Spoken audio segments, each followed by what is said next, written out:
हरे कृष्णा दोस्तों। दोस्तों अभी कुछ दिनों पहले honourable supreme court of India ने जो है दिल्ली एनसीआर के एरियाज में पटाखों के बिक्री के ऊपर, उनके सेल्स के ऊपर एक तरीके से प्रतिबंध लगाया है। इस डिसीजन के बाद से ही हम देख रहे हैं कि सोशल मीडिया पर एक प्रकार से सोशल मीडिया वॉर स्टार्ट हो चुकी है। ट्विटर पर हम देखें तो एक प्रकार से कई लोग इस फैसले के फेवर में ट्वीट्स कर रहे हैं, कुछ लोग इसके अगेंस्ट में ट्वीट कर रहे हैं। फेसबुक पर आइडियोलॉजिकल वॉर स्टार्ट हो चुका है दोस्तों। कुछ लोग ऐसे हैं जिनको ये जो डिसीजन है बिल्कुल सही लग रहा है, बिकॉज़ उनका मानना है कि एनवायरनमेंट के ऊपर इस फेस्टिवल से काफ़ी ज़्यादा नुकसान होता है, पॉल्यूशन बढ़ता है, एयर की क्वालिटीज़ खराब होती है और ये फेस्टिवल जो सुप्रीम कोर्ट का है बिल्कुल सही है। इससे नेचर जो हमारा प्रोटेक्ट होगा, इस फेस्टिवल का हम समर्थन करते हैं। वहीं कुछ लोग ऐसे भी लोग हैं जिनको लग रहा है कि ये जो डिसीजन है एक प्रकार से हिंदू फोबिक और एंटी हिंदू डिसीजन है, बिकॉज उनका मानना है कि हर फेस्टिवल्स हो हिंदुइज्म के, कोई भी त्यौहार उसका मजाक बनता है, उसके ऊपर प्रतिबंध लगाया जाता है, इसके ऊपर बॉलीवुड मूवीज बनती हैं और उसमें गलत तरीके से प्रेजेंट किया जाता है। तो कुछ आधे लोगों का ऐसा मानना है कि ये फेस्टिवल एक प्रकार से हिंदुओं के अगेंस्ट है, एंटी हिंदू है। तो आज के इस वीडियो में दोस्तों हम इसके ऊपर एक थोड़ा सा एनालिसिस करेंगे, इसके बारे में हम डिस्कशन करेंगे और हम समझने का प्रयास करेंगे दोस्तों कि क्या ये डिसीजन कितना सही है, कितना गलत है, इससे हम क्या टीचिंग ले सकते हैं और इससे हम क्या सीख ले सकते हैं अपने लाइफ के लिए। ये जो वीडियो है दोस्तों मेरा पर्सनल ओपिनियन है, मेरा खुद का पर्सनल ओपिनियन है। इसके पीछे कोई पॉलिटिक्स नहीं इन्वॉल्व है, ना ही ये किसी ऑर्गेनाइजेशन का व्यू है दोस्तों, मेरा पर्सनल ओपिनियन है और मैं इसको अपने सोशल मीडिया प्लेटफॉर्म के थ्रू मैं आपके साथ शेयर कर रहा हूँ। अगर आप इससे इत्तेफाक नहीं रखते हैं, इससे आप मतलब नहीं रखते हैं, आपको लगता है कि मेरा ओपिनियन इससे अलग है, तो आपका फ्रीडम है और आप इसे बिल्कुल आपका फ्रीडम है, आप इससे मेरे ओपिनियन से आप अलग अपना ओपिनियन रख सकते हैं और आप ज़रूरी नहीं कि आप मुझसे मेरे हर बात से सहमत हो। तो आइए दोस्तों आज के इस टॉपिक की हम शुरुआत करते हैं। सबसे पहले दोस्तों हमें समझने की आवश्यकता है कि किसी भी फेस्टिवल के दो इंपॉर्टेंट एस्पेक्ट होते हैं। पहला जो एस्पेक्ट है दोस्तों वो है एक फेस्टिवल का स्पिरिट क्या है। स्पिरिट से मतलब दोस्तों है कि वो फेस्टिवल किन प्रिंसिपल्स के ऊपर बेस्ड है, किन सिद्धांतों के ऊपर वो फेस्टिवल बेस्ड है, उस फेस्टिवल से हम क्या टीचिंग अपने लाइफ में हम सीख सकते हैं। तो ये जो हिस्सा है दोस्तों, ये जो पार्ट है फेस्टिवल का, इसको हम कहते हैं spirit of the festival, mood, intention, purpose of the festival. और जो दूसरा हिस्सा है, जो दूसरा पार्ट है दोस्तों किसी भी फेस्टिवल का, वो होता है कि उस स्पिरिट को, उस इंटेंशन को, उस प्रिंसिपल को एक्सप्रेस करने के लिए कई प्रकार के रिचुअल्स होते हैं, कई प्रकार के प्रैक्टिसेस होती हैं, या अगर हम इसको आम भाषा में कहें तो कई प्रकार के एक्सटर्नल्स एक्टिविटी होते हैं जिसके थ्रू हम अपने स्पिरिट को, अपने उस प्रिंसिपल्स को हम एक्सप्रेस करते हैं, लोगों के साथ हम उसको शेयर करते हैं। प्रॉब्लम तब होता है दोस्तों कि जब हम अपने किसी भी फेस्टिवल के स्पिरिट को भूल जाते हैं, उसको हम नेग्लेक्ट कर देते हैं, उसको हम साइडलाइन कर देते हैं और सिर्फ रिचुअल्स के ऊपर ही हम फेस्टिवल को फोकस करने लगते हैं। उस एक स्पेसिफिक रिचुअल से, एक स्पेसिफिक प्रैक्टिस से हम उस पूरे फेस्टिवल को जज करने लगते हैं, उस फेस्टिवल को हम पहचानने लगते हैं। तब जाकर वो उससे हमें फिर आगे उसके ऊपर कंट्रोवर्सी स्टार्ट हो जाती है दोस्तों। ये उसी तरीके से दोस्तों कि ऑपरेशन सक्सेसफुल हो गया बट पेशेंट डेड हो गया दोस्तों। हम बात करें तो ऑपरेशन किस लिए किया गया? ऑपरेशन किया गया, इतना महंगा आईसीयू और इतने महंगे डॉक्टर्स को इतना महंगा इलाज कराया गया, इतना खर्चा किया गया ताकि पेशेंट जो कि मेन इंपॉर्टेंट व्यक्ति है उसकी जान बचाई जा सके।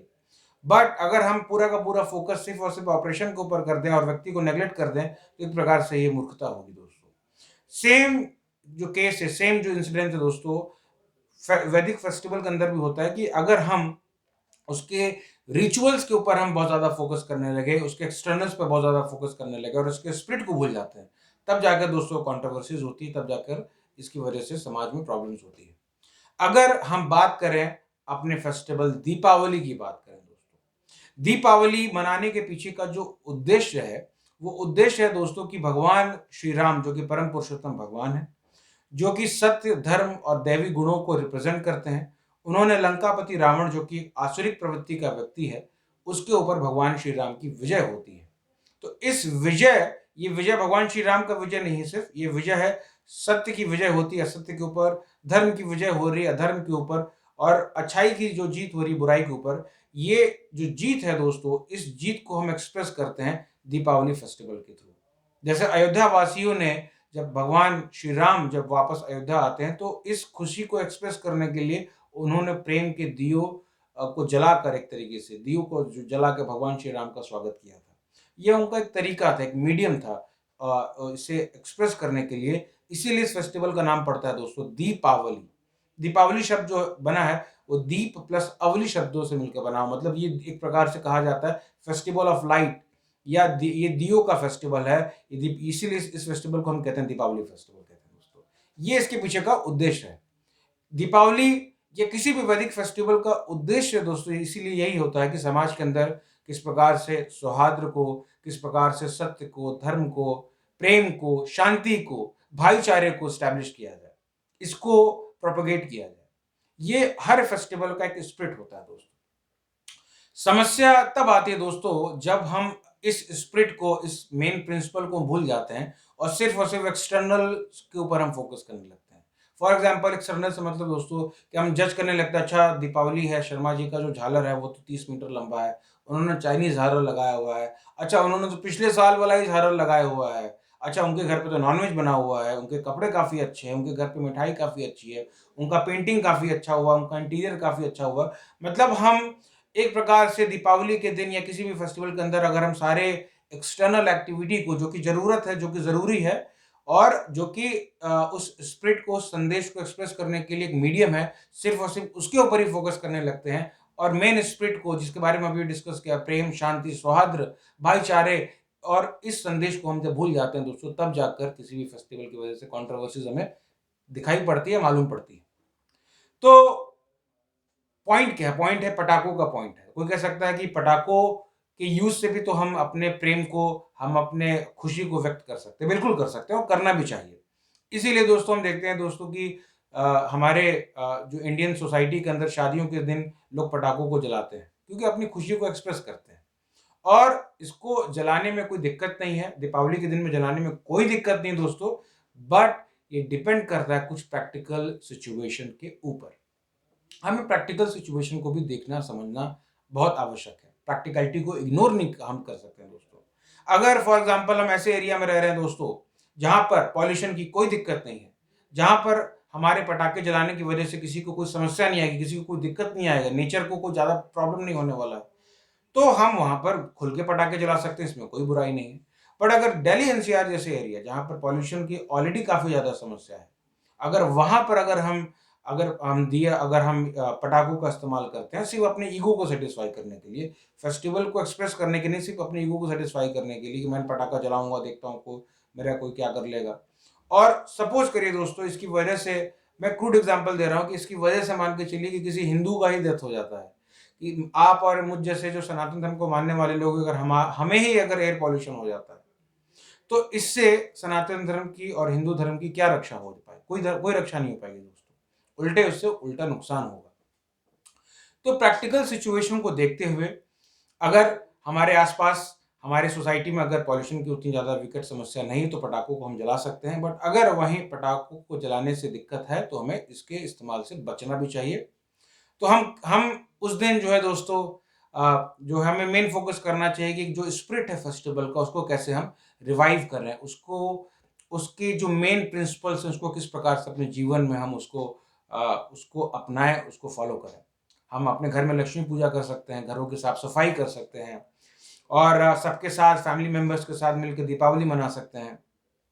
भगवान श्री राम के चरित्र के गुणगान को, उनकी कथाओं को सुन सकते हैं, उनकी शिक्षाओं पर चलने का दृढ़ संकल्प ले सकते हैं, भगवान श्री राम के नामों का कीर्तन कर सकते हैं। और तो और हमारे हृदय के अंदर जो काम, क्रोध, मोह, लोभ, मद मत्सर जो कि आसुरिक प्रवृत्ति है, जो कि रावण है, एक तरीके से हमारे हृदय के अंदर, burning the Ravan within, हमारे अंदर के रावण का हम नाश कर सकते हैं। तो रादर देन इस चीज के ऊपर डिबेट करने के कि ये फेस्टिवल सनातन धर्म के अगेंस्ट है, हमें इस चीज पर डिस्कस करना चाहिए कि ये फेस्टिवल कितना, ये जो डिसीजन है ये कितना प्रैक्टिकल है, और अगर ये बहुत ज़्यादा अगर अर्जेंट है, अगर इसकी वजह से अगर नेचर को नुकसान है, तो हमें इसके इस्तेमाल से, पटाखों के इस्तेमाल से हमें बचना चाहिए। हमें ये भी याद रखना चाहिए कि वैदिक धर्म की एक ये भी शिक्षा है, वसुधैव कुटुंबकम की भी शिक्षा है दोस्तों, मतलब पूरा समाज, ये पूरा विश्व हमारा एक घर की तरीके से है। तो हमें अपने घर के बाकी मेंबर्स का भी ध्यान रखते हुए अगर हमें पटाखों के उपयोग से बचना पड़ रहा है, तो हमें इसको बचने में हमें कोई प्रॉब्लम नहीं होना चाहिए, हमें बिल्कुल खुशी-खुशी बचना चाहिए ताकि पूरे समाज की रक्षा हो सके। वहीं इसका एक दूसरा हिस्सा भी है दोस्तों कि जो लोग इस फेस्टिवल को, जो पटाखों के इस्तेमाल के बैन को जो सही बता रहे हैं, उनकी भी जिम्मेदारी है कि वो अपने पर्सनल लाइफ के अंदर भी, फॉर एग्जांपल अगर आप एयर कंडीशन का यूज करते हैं, अगर आप रेफ्रिजरेटर का यूज करते हैं, तो आपकी भी जिम्मेदारी है कि आप भी अपने घर पर इसको नियमित करें, इसको रेगुलेट करें। सिर्फ दीपावली के पटाखों का ही बैन ना करें, इस चीज को अपने पर्सनल लाइफ में भी इसको आप रेगुलेट करें, इसको आप इसके कम से कम इस्तेमाल को करें। अगर आप अपनी पर्सनल व्हीकल को यूज करते हैं, पर्सनल ट्रांसपोर्ट को यूज करते हैं, तो पर्सनल ट्रांसपोर्ट को यूज ना करके पब्लिक ट्रांसपोर्ट को यूज करें। ये आपकी भी जिम्मेदारी है। सिर्फ दीपावली से पॉल्यूशन नहीं होता है, पर्सनल व्हीकल को यूज करने से भी पॉल्यूशन होता है। इसीलिए आपकी जिम्मेदारी है कि आप अपने पर्सनल लाइफ में भी आप एग्जाम्पल सेट करें कि आप सिर्फ दीपावली के दिन ही आपको इन्वायरमेंट की चिंता ना हो, डेली आपको आपको इन्वायरमेंट की चिंता होनी चाहिए। आप सिर्फ और सिर्फ जो है दीपावली के समय पटाखों के बैन के ऊपर आवाज ना उठाएं। आप अपने घर में, अगर आपकी किसी रिलेटिव की शादी है या आपकी भी शादी है, तो आपको पटाखों के इस्तेमाल से बचना चाहिए, इसका इस्तेमाल नहीं करना चाहिए। गवर्नमेंट और जो लॉ मेकिंग अथॉरिटीज हैं, इनको भी इस चीज का ध्यान रखना चाहिए दोस्तों कि सिर्फ और सिर्फ दीपावली के दिन हमें इन्वायरमेंट की चिंता ना हो, और भी कई प्रकार के जो रिलीजियस फेस्टिवल हैं, फॉर एग्जाम्पल अगर हम बात करें क्रिसमस की बात करें, तो क्रिसमस के दिन, सिर्फ और सिर्फ क्रिसमस के दिन अगर हम बात करें, आंकड़ों की बात करें, तो पूरे साल भर में 15 बिलियन से ज्यादा पेड़ों को दोस्तों कटाई की जाती है सिर्फ और सिर्फ क्रिसमस ट्री बनाने के लिए। इससे भी बहुत ज्यादा इन्वायरमेंट को नुकसान पहुंचता है, पॉल्यूशन को बढ़ावा मिलता है। तो इसको भी रेगुलेट करने की आवश्यकता है, इसके ऊपर भी बैन लगाने की आवश्यकता है। अगर हम बात करें ईद की बात करें, तो ईद के दिन बात करें दोस्तों, तो 10 मिलियन से ज्यादा मासूम जानवरों की कुर्बानी की जाती है, उनकी हत्या की जाती है, और ये जो स्लॉटरिंग की वजह से भी ग्लोबल वार्मिंग को काफी बढ़ावा मिलता है दोस्तों, पॉल्यूशन इससे भी काफी ज्यादा बढ़ता है। तो इस चीज का भी विरोध होना चाहिए, ये भी आवश्यक है दोस्तों। इन शॉर्ट दोस्तों, कहने का पर्पज है कि हर वो एक्टिविटी जो हमारे इन्वायरमेंट के लिए, जो हमारे समाज के लिए, जो इस पूरे प्रकृति के लिए, नेचर के लिए अगर नुकसानदेह है, तो उसके ऊपर हमें बैन लगाना चाहिए, उसको रेगुलेट करना चाहिए, उसके ऊपर हमें अवेयरनेस क्रिएट करना चाहिए, रादर देन कि हम बाकी साल भर हम बिल्कुल सही चल रहे हैं, बिल्कुल नॉर्मल चल रहे हैं, और सिर्फ दीपावली से 2 दिन पहले, एक हफ्ते पहले हमें अपने हाथ में प्ले कार्ड्स लेके खड़े हैं कि life to live, life to right to breathe, और इस प्रकार के हम चीज़ों को प्रमोट कर रहे हैं और बाकी साल भर हम चुप हैं। तो ये सेलेक्टिव आउटरीच नहीं होना चाहिए, ये भी जिम्मेदारी है गवर्नमेंट की और लॉ मेकिंग अथॉरिटीज़ की। तो आज की वीडियो में दोस्तों, आज हमने इस चीज़ का एनालिसिस किया कि किस प्रकार से दीपावली का मेन इंटेंशन क्या है, उसका मेन स्पिरिट क्या है, उसका मेन उद्देश्य क्या है, और किस प्रकार से गवर्नमेंट और लॉ मेकिंग अथॉरिटीज़ को किस प्रकार से ये जो चिंता है एनवायरनमेंट की, इसको हर जगह पर लेके आना चाहिए, हर सिचुएशन में, हर फेस्टिवल में, और हर व्यक्ति को भी अपने लाइफ में अपने पर्सनल एग्जाम्पल से भी सेट करना चाहिए कि इन्वायरमेंट को कम से कम नुकसान हो। तो आज के वीडियो में दोस्तों इतना ही। Thank you very much. उम्मीद करते हैं दोस्तों आपको वीडियो कैसा लगा, ज़रूर अच्छा लगा होगा, और आप अपने व्यूज़ को भी शेयर करिए नीचे कमेंट्स में कि आपको आपका क्या कहना है इस मुद्दे के ऊपर। Thank you very much. Hare Krishna.